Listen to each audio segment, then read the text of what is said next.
আসসালামু আলাইকুম। আশা করি সকলে ভালো আছেন, সুস্থ আছেন। তো এটা আমার মলি এবং প্লাটির ট্যাঙ্ক আমার দোকানের। তো এই মাছগুলো কালকে এসেছে। তো এক পলিথিনে থাকার কারণে মলিগুলো আমি আলাদা করি নাই, এখানেই সবগুলো রেখে দিয়েছি। তো যে বিষয়টির জন্য ভিডিও করছি, ভিডিও করার কারণ হচ্ছে এখানে অনেকগুলো স্পঞ্জের ভিতরে ফ্রাই দেখতে পাচ্ছি। তো চলুন ফ্রাইগুলো কালেক্ট করি এবং জানি কতগুলো ফ্রাই আমরা পাই। আমি কালকে দেখলাম যে ফ্রাই দিচ্ছে, তো আমি সেভাবে খেয়াল করলাম না, কারণ বাচ্চাগুলো খেয়ে ফেলছিল। তো দেখছি যে আমার কাছে রিসেন্টলি এই যে দেখতে পাচ্ছেন একটা ফ্রাই, তো এইভাবে লুকিয়ে বেড়াচ্ছে ওরা।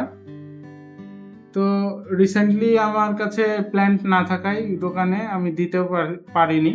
তো দেখছি তারা স্পঞ্জের ভিতরে খুব সুন্দরভাবে এই ফাঁকাগুলোতে লুকিয়ে আছে। তো চলুন দেখাই কতগুলো ফ্রাই পাওয়া যায়। তো আমি 2টি ফ্রাই কালেক্ট করেছি অলরেডি, এই ওয়ান টাইম গ্লাসে দেখতে পাচ্ছেন।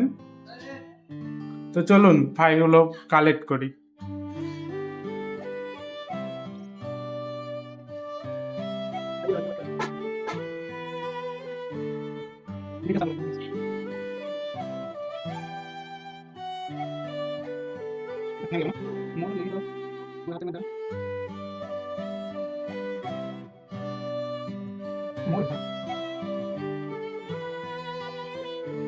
তো মাশাআল্লাহ প্রায় 10টা প্লাস বাচ্চা আমরা সংগ্রহ করতে পেরেছি, আরও বাচ্চা আছে, আস্তে আস্তে সংগ্রহ করব।